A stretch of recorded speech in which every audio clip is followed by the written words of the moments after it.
Hello, I'm Stephen Brown and I play the cello in the Corineus String Quartet. We're very sorry that we had to cancel our spring concert due to the coronavirus epidemic. We thought we had a lovely programme to offer. We were really looking forward to playing for our friends at St Mary's.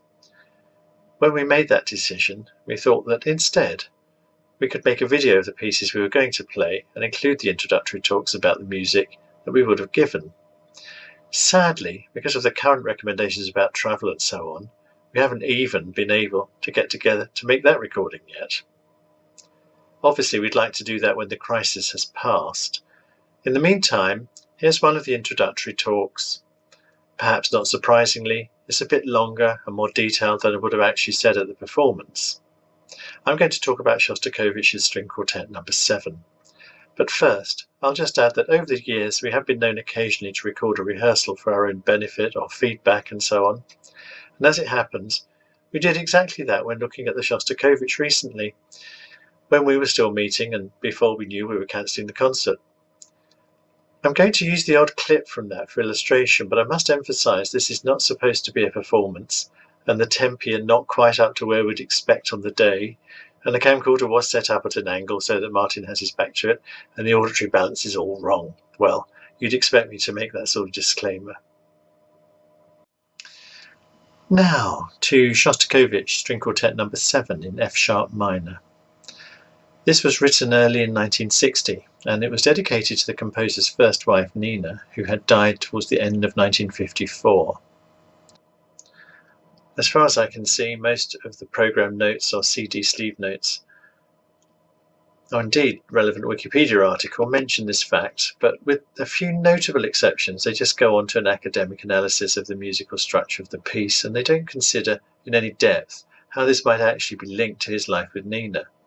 Yet there is at least one strong clue to the work having a special personal significance, and that's its key, F-sharp minor. Shostakovich had apparently originally planned to write his series of string quartets so that each was to be set alternately a major or minor third below the previous one. Thus, number 1 is in C major, number 2 is in A major, number 3 in F major, etc. He seemed to like these sort of patterns, and indeed did something similar with the keyboard cycle of the 24 preludes and fugues that he wrote, where they successively work through the cycle of fifths, alternating each major key with its relative minor. With the string quartets, when he got up to number 7, the sequence of dropping alternately a major or a minor third would have produced a key of E flat major, but it didn't. If he had done that, then the next one would have been in C, presumably C minor this time, because he had a C already, C major. And indeed, that's exactly what it is. Number 8 is in C minor. But it's the intensely personal 8th quartet. It was written within a few months of the 7th. The C minor key of the 8th is a diminished fifth away from the F sharp minor of the 7th quartet, an edgy interval, known as a tritone, said to represent the devil in music. And then after that, in the sequence of quartets, there are some catch-ups. The missing E flat key is restored in quartet number 9, and then, having already had something in C, the next one, number 10, goes on to A flat major, and the sequence is restored. Now, I'm the first to admit none of this need to affect how a listener might respond to hearing the music, but I think it tells us something about the composer's mind. Breaking a pattern like this wasn't the sort of thing he usually did, and to me it suggests he's giving us a message, and that these two quartets, number 7 and number 8, has some deliberate personal context. But what? Dmitri Shostakovich married Nina Vaza in 1932. They were both in their 20s. She'd just graduated with a degree in physics. He was an up-and-coming composer who'd been admitted to the conservatoire at the age of 13 and graduated when he was 19. It's said that Dmitri and Nina had had a stormy courtship, and during the early part of their relationship, Dmitri was working on Lady Macbeth of Mtsensk, and he dedicated it to her. When it was first staged, the opera was actually received very warmly by the critics, and all seemed well until Stalin and his cronies went to see it. What happened next is well known. Stalin and the ruling band of Philistines didn't like it, and after a notorious denunciation in Pravda, the critics all seemed to change their minds, and decided they didn't like it after all, and no one wanted Shostakovich anymore. He was, in fact, in fear of his life, for this was the time of Stalin's great purge to eradicate enemies of the working class, and hundreds of thousands of people were imprisoned and killed. Shostakovich was, of course, eventually rehabilitated with the Fifth Symphony, and that's another story for another time and place. But what I want to mention here is that all this coincided with Dmitri and Nina getting divorced in 1935 and then remarrying when Nina became pregnant. It's difficult to comprehend how anyone could cope with such a combination of life-threatening persecution and intense personal stress, and yet that was just the beginning. During the Second World War, he was turned down for military service because of poor eyesight, and instead became a volunteer fireman. A minor celebrity by now, a photograph of him in his uniform wearing his firefighter's helmet was used as propaganda by the authorities together with a radio broadcast he was made to give. The monumental Seventh Symphony, forever associated with the siege of Leningrad, was enthusiastically adopted and performed in the West during the war, including a notable broadcast in the USA by Toscanini and the NBC Symphony Orchestra. Unfortunately for Shostakovich, as it turns out, and Time magazine in the USA also published a picture taken from the earlier propaganda photograph. They put it on the front cover and accompanied it with a favourable copy about the heroic fireman Shostakovich. In the Soviet Union at that time, becoming a star in the decadent West was not just career-limiting, it could be catastrophically life-threatening. And so in due course came a second round of denunciation. This time he wasn't alone, though. In 1948 he was again denounced by the party, this time along with Prokofiev and Khachaturian. And they were denounced for writing the wrong sort of music. The party's Central Committee required all Soviet composers to produce only proletarian music, music for the masses, and Shostakovich and the others had to appear before the Central Committee of the Communist Party and publicly apologise. Shostakovich lost his teaching job at the Conservatoire. His music was taken out of circulation. I understand, actually, that people who wanted to see one of his scores in the library were required to sign a special book before being taken round the back to see the secret file. And that would have all been known to the secret police, and I guess not many people actually did go to look at it. In his sometimes disputed memoir Testimony, Shostakovich is credited with this observation. He said of this time, "All the papers printed letters from the workers, who all thanked the party for sparing them from the torture of listening to the symphonies of Shostakovich." Everyone knew then that when the secret police came for you, it was always in the middle of the night, and they'd knock on the door. A friend recalls that for a period, Shostakovich waited for his arrest at night out on the landing by the lift, so that at least his family wouldn't be disturbed. The story of his rehabilitation is interestingly told in what are alleged to be his words again from Testimony. He said, "Stalin was rather deflated by the reaction in the West to the historic resolution," that's the resolution of the Central Committee of the Communist Party regarding formalism and so on in music. "For some reason, he thought they'd be tossing their hats in the air, or at least be silent, but they weren't silent in the West, and during the war, they'd come to know our music a little better, and thus they saw that the resolution was the delirium of a purple cow."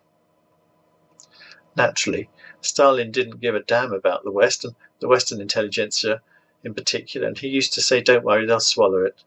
But the West did exist, and he had to do something with it. They had started a peace movement, and they needed people for it, and Stalin thought of me. That was his style. Stalin liked to put a man face to face with death and then make him dance to his own tune. So I was given the order to get ready for a trip to America. I had to go to the Cultural and Scientific Congress for World Peace in New York. A worthy cause. It's obvious that peace is better than war, and therefore struggling for peace is a noble effort. But I refused. It was humiliating for me to take part in a spectacle like that. I was a formalist, a representative of an anti-national direction in music. My music was banned, and now I was supposed to go and say that everything was fine. "No," I said, "I won't go. I'm ill. I can't fly. I get airsick." And then Stalin called, and in his nagging way, The leader and teacher asked me why I didn't want to go to America. I answered that I couldn't. My comrades' music wasn't played, and neither was mine, and they would ask me about it in America, and what could I say to them? Stalin pretended to be surprised. What do you mean it isn't played? Why aren't they playing it? I told him that there was a decree by the censors that there was a blacklist. And Stalin said, "Who gave the orders?" And naturally I replied, "It must have been one of the leading comrades." Now came the interesting part. Stalin announced, "No, we didn't give that order." He always referred to himself in the royal plural, "We, Nicholas II." And he began rehearsing the thought that the censors had overreacted, had taken an incorrect initiative. "We didn't give an order like that. We'll have to straighten out the comrades from the censors," and so on. And then Stalin stopped going on about the question of the order and said, "We'll take care of that problem, Comrade Shostakovich. What about your health?" And I told Stalin the pure truth. I feel sick. Stalin was taken aback and then started mulling over this unexpected bulletin. "Why do you feel sick? From what? We'll send you a physician. He'll see why you feel sick," and so on. So finally I agreed. And I made the trip to America. I had to answer stupid questions and avoid saying too much. They made a sensation out of that too. And all I thought about was, how much longer do I have to live? In fact, it was Stalin who died first in 1953. And then in 1954, Nina became ill, and an emergency operation revealed previously undiagnosed bowel cancer, and she died shortly afterwards. It has been suggested that her scientific work with radioisotopes may have contributed to this last illness. She was only in her 40s. They had 2 children, Galina and Maxim. Commentators sometimes speak of their open marriage and like to point to his close relationships with a couple of his students, most notably Galina Usvolskaya, to whom he apparently proposed marriage after Nina died, but she turned him down. Despite that rocky road of his first marriage, Shostakovich was deeply affected by Nina's death. They had, after all, been through a lot together, and it does seem that maybe Nina was a steady, stabilizing rock during the otherwise unbearably unhappy events described above. In 1960, when the 7th Quartet was written, Nina would have had her 50th birthday. By then, Shostakovich had managed to get unhappily married to a second wife, Margarita, who was a party activist in the Youth League and with whom he seemed to have pretty much nothing in common. They were to divorce in 1962. Perhaps this new personal unhappiness evoked happier memories of his longer relationship with Nina. Meanwhile, Stalin's successor Khrushchev wanted to get the intellectuals on board, and he concocted a scheme to make Shostakovich the General Secretary of the Composers' Union. However, Shostakovich was short of one important qualification for that, and so it was that in 1960 he was persuaded to join the Communist Party. His children and friends describe him weeping, saying he'd been blackmailed into it. He was feeling suicidal. And that's the background to the 7th Quartet, and indeed the beginning of the trail that led to the 8th Quartet a few months later. It's little wonder he didn't want to put the 7th in the usually optimistic key of E flat, but instead broke his sequence to use the much more melancholy F sharp minor. Some commentators seem to think the opening motif is quite jaunty and don't attach any sinister significance to what, to me, also sounds like a knock on the door. Is this meant to be playful, or threatening, or both? It's fairly quiet and a little understated, but surely there's something unsettling and uneasy.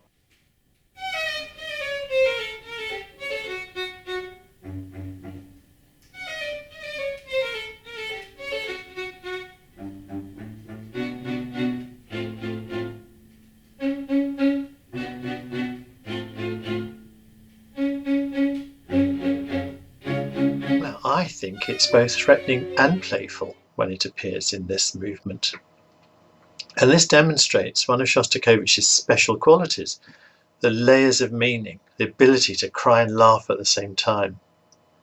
It comes back in a frenzied climax in the third movement and definitely isn't frivolous then.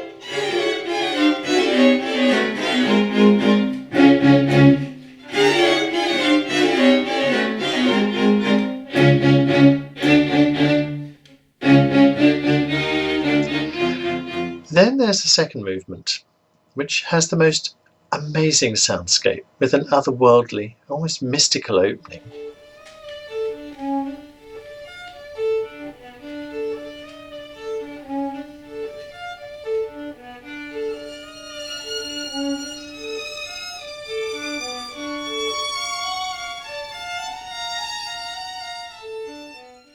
But what's this creepy low theme doing?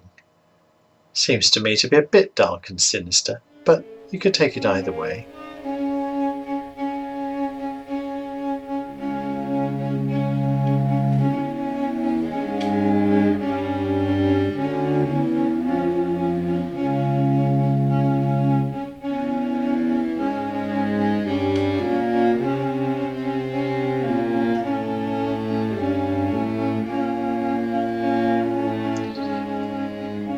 No matter how beautiful and tender your experience and how supremely intellectual you are in your appreciation of life, the universe and everything, Shostakovich seems to be saying that in his world there's always something nasty lurking that you're not quite sure about, and it might pounce at any time. In the third movement, that nastiness pounces in a mad frenzy.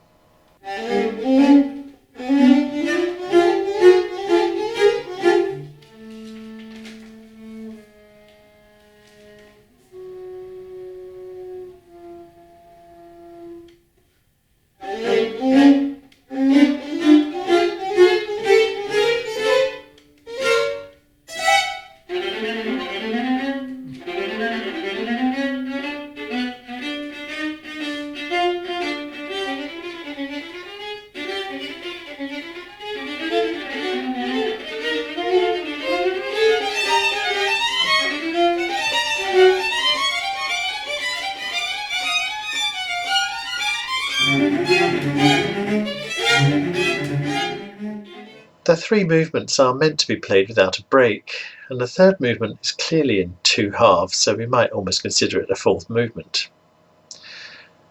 Certainly, as the fury passes away quietly, a sort of carousel waltz starts up, which reprises earlier material, but in a different mood.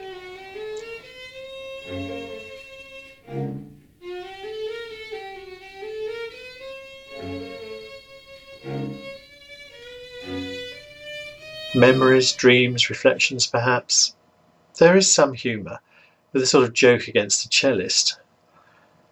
The discords in the accompaniment shared by the second violin, viola and cello sound as if someone's playing a wrong note, and then the rhythm suddenly comes very slightly unstuck in a way that sounds as if the cellist has miscounted. In fact, it took us a while to realise that was what was going on when we were reading through it, and you can see in the recording when we go past that bit that I have a sort of smirk at Jenny, the second violin, because it's become a bit of a joke to us.